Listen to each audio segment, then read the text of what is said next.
हाय friends, welcome channel fact Sach. तो दोस्तों, समस्त पाप का नाश करती है। जी हाँ दोस्तों, आषाढ़ शुक्ल की एकादशी। दोस्तों, धर्मराज युधिष्ठिर ने कहा कि हे केशव, आषाढ़ शुक्ल एकादशी का नाम क्या है, इस व्रत के करने की विधि क्या है और किस देवता का पूजन किया जाता है। श्री कृष्ण कहने लगे कि हे युधिष्ठिर, जिस कथा को ब्रह्मा जी ने नारद जी से कहा था वही मैं तुमसे कहता हूँ। एक समय नारद जी ने ब्रह्मा जी से यही प्रश्न किया था। तब ब्रह्मा जी ने उत्तर दिया कि हे नारद, तुमने कलियुग जीवों के उद्धार के लिए बहुत ही उत्तम प्रश्न किया है, क्योंकि देवशयनी एकादशी का व्रत सब व्रतों में से उत्तम व्रत है।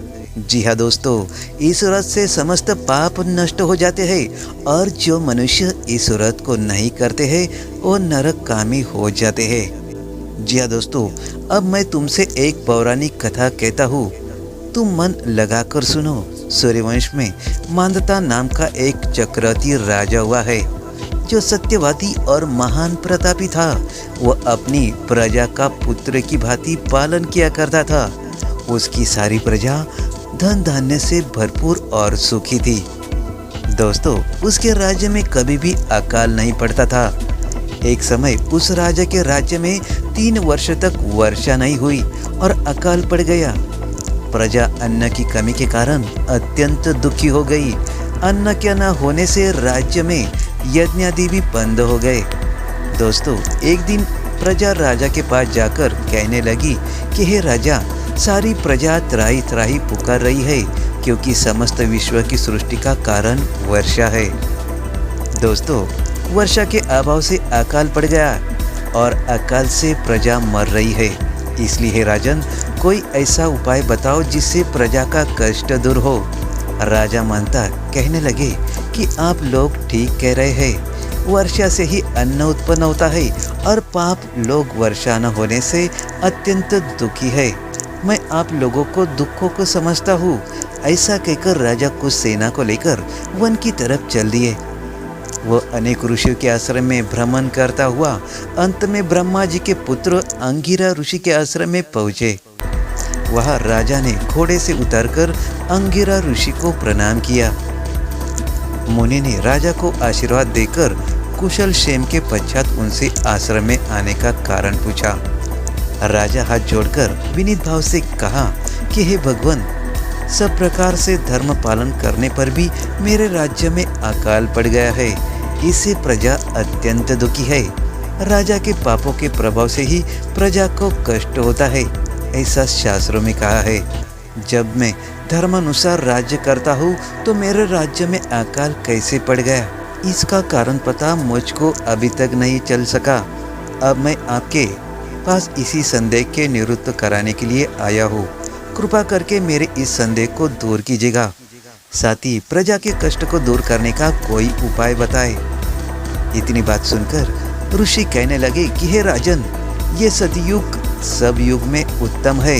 इसमें धर्म के चारों चरण सम्मिलित है, अर्थात इस युग में धर्म की सबसे अधिक उन्नति है। लोग ब्रह्मा की उपासना करते हैं और केवल ब्राह्मणों को ही वेद पढ़ने का अधिकार है। ब्राह्मण ही तपस्या करने का अधिकार रखते हैं, परंतु आपके राज्य में एक शूद्र तपस्या कर रहा है। इसी दोष के कारण आपके राज्य में वर्षा नहीं हो रही है। इसलिए यदि आप प्रजा का भला चाहते हैं तो उस शूद्र का वध कर दो। इस पर राजा कहने लगा कि महाराज, मैं उस निरपराध तपस्या करने वाले शूद्र को इस तरह मार नहीं सकता हूँ। आप इस दोष से छूटने का कोई दूसरा उपाय बताए।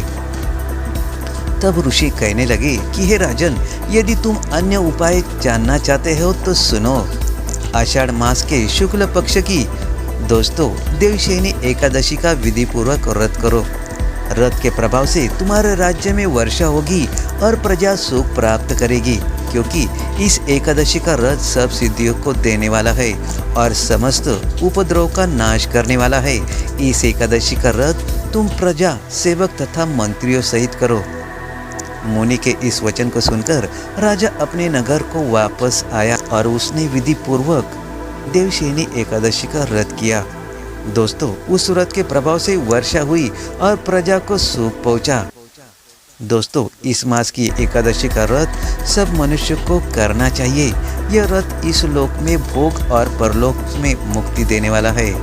इस कथा को पढ़ने और सुनने से मनुष्य के समस्त पाप का नाश प्राप्त हो जाता है और दोस्तों इससे आपको पुण्य फल की प्राप्ति होती है। यानी कि दोस्तों आप ये व्रत रखते हैं तो आपकी हर मनोकामना पूर्ण हो सकती है।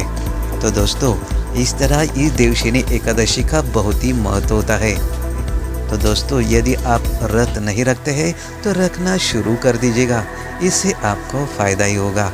तो दोस्तों आपको वीडियो कैसा लगा?